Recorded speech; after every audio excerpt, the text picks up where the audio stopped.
নবী বলেন জাহান্নামের সবচেয়ে হালকা আযাব কি হবে শোনো। জাহান্নামের সবচাইতে হালকা আযাব হলো ওই ব্যক্তির আযাব যার পায়ে দুটো জাহান্নামের আগুনের জুতা পরিয়ে দেয়া হবে। ওই আগুনের উত্তাপে তার মাথার মগজগুলো ভাতের মারের মতো টপ টপ টপ টপ করে বেয়ে বেয়ে পড়বে।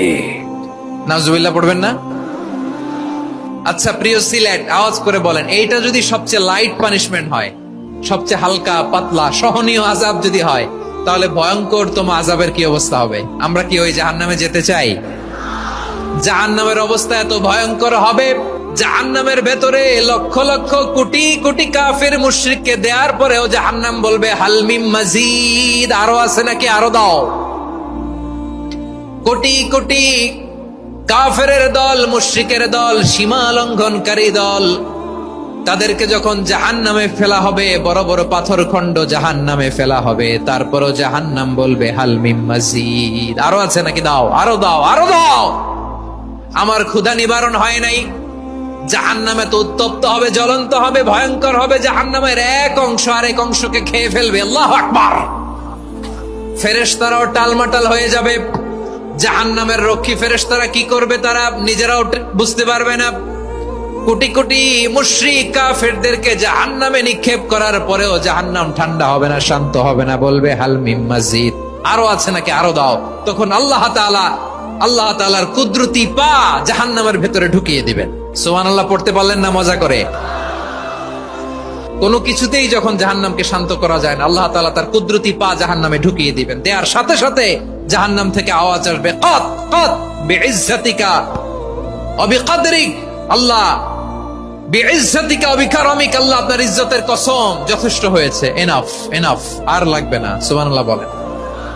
ওই ভয়ঙ্কর জাহান্নামে আমরা যেতে চাই কেউ? আমরা সব সময় ওই জাহান্নাম থেকে আল্লাহর কাছে পানাহা চাই। আওয়াজ করে বলেন ঠিক কিনা?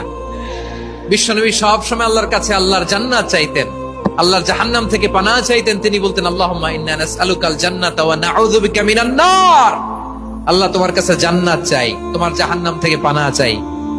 আবার আমরা যখন দোয়া পড়ি, আমরা পড়ি রব্বানা আতিনা ফিদ দুনিয়া হাসানাতাও ওয়া ফিল আখিরাতি হাসানাতাও ওয়া কিনা আযাবান নার, আল্লাহ দুনিয়ার কল্যাণ দাও, আখিরাতের কল্যাণ দাও, জাহান্নামের আগুন থেকে বাঁচিয়ে দাও, পড়ে আমিন।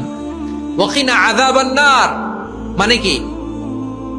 আল্লাহ তুমি আমাদেরকে বাঁচাও আগুনের শাস্তি থেকে। এটা বিশ্বনবীর সবচাইতে প্রিয় দোয়া ছিল। নবী যখন তাওয়াফ করতেন, প্রতিটা তাওয়াফে তিনি এই দোয়াটা পড়তেন। রুকনে ইয়ামানি থেকে হাজরে আসওয়াদে যখন তিনি যেতেন, এই দোয়াটা পড়তেন, রব্বানা আতিনা ফিদ দুনিয়া হাসানা ওয়া ফিল আখিরাতি হাসানা ওয়া কিনা আযাবান নার, আল্লাহ দুনিয়ার কল্যাণ দাও, আখিরাতের কল্যাণ দাও, আল্লাহ জাহান্নামের আগুনের শাস্তি থেকে তুমি আমাদেরকে বাঁচাও। আওয়াজ করে সবাই পড়ুন আমিন। তাহলে বিশ্বনবী ওই জাহান্নামের ব্যাপারে আমাদেরকে সতর্ক করেছেন। এজন্য আল্লাহ তাআলা বিশ্বনবীর নাম দিয়েছেন নাযীর, সতর্ককারী, ওয়ার্নার। আল্লাহ বলেছেন নবী আপনারে আমি শাহিদ মানে সাক্ষ্যদাতা বানালাম, মুবাশশিরান আপনারে আমি সুসংবাদ দাতা বানালাম, নাযীরা আপনারে আমি সতর্ককারী বানালাম। 4 নম্বরে ওয়া দাঈয়ান ইলাল্লাহি বিইذনিহি, আপনারে আমি দাঈ ইলাল্লাহ বানালাম। সুবহানাল্লাহ পড়েন। সিলেটের ভাইরা বুঝে থাকলে উত্তর দেন, কিচেনের রান্নাঘরের আগুন আর জাহান্নামের আগুন এক না? একরকম? বিশ্বনবী বলেন জুজউন মিন 70 জুজআন মিন হাররি জাহান্নাম, জাহান্নামের আগুন দুনিয়ার আগুনের চেয়ে কমপক্ষে 70 গুণ বেশি তেজওয়ালা।